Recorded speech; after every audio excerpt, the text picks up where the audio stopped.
ตัวนึงแล้วนี่ปลาลัด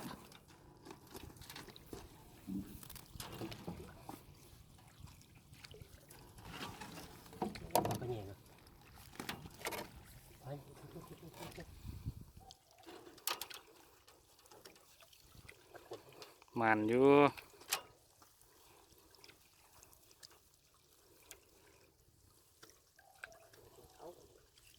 เข้าเนาะเอาไว้ชิตายกันเนาะ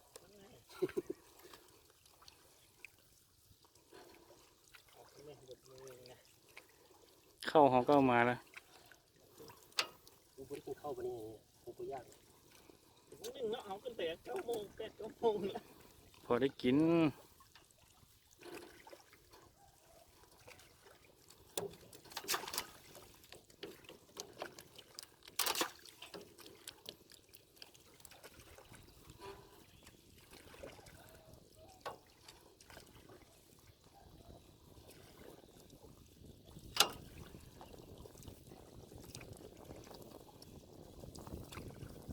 ถังละควัน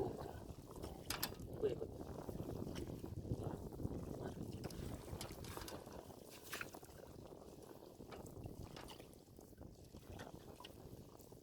ทึกอ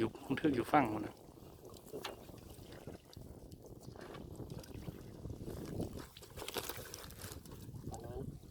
โอ้โห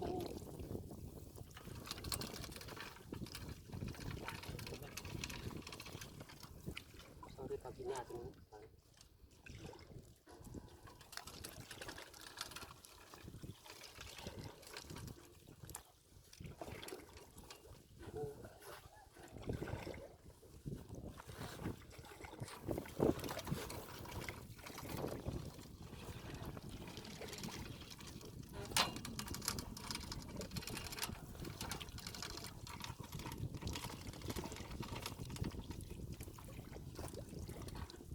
โอ้ยสิวะ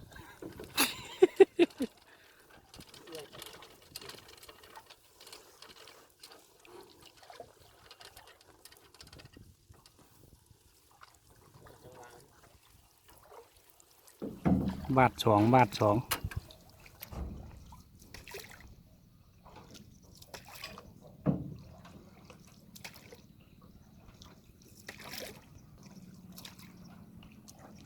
บาทที่2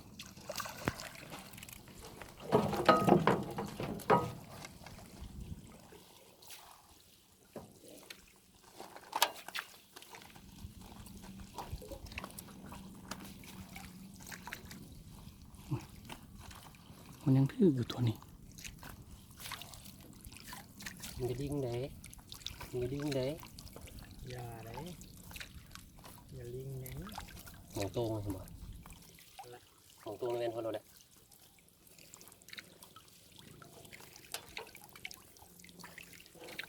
คุยมาเรื่องกับอะไรนะเนาะมันจะเครียด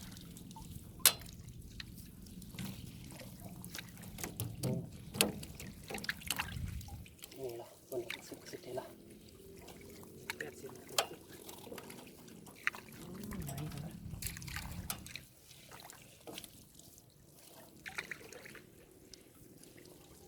คือลองฟัง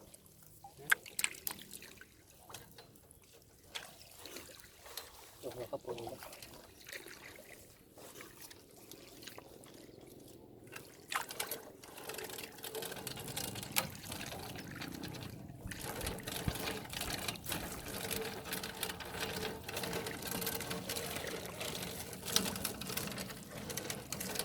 ที่นี่มองที่เห็นครับตกน้ำไหลแล้วน้ำจมเลยเนาะน้ำไหล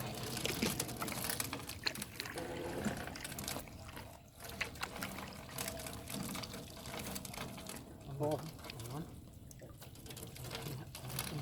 ตั้งเนาะอีเนาะ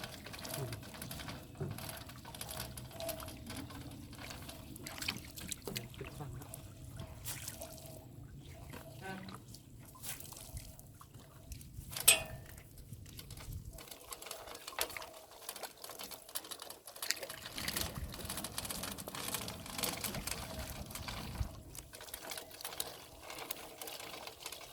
คือเนาะ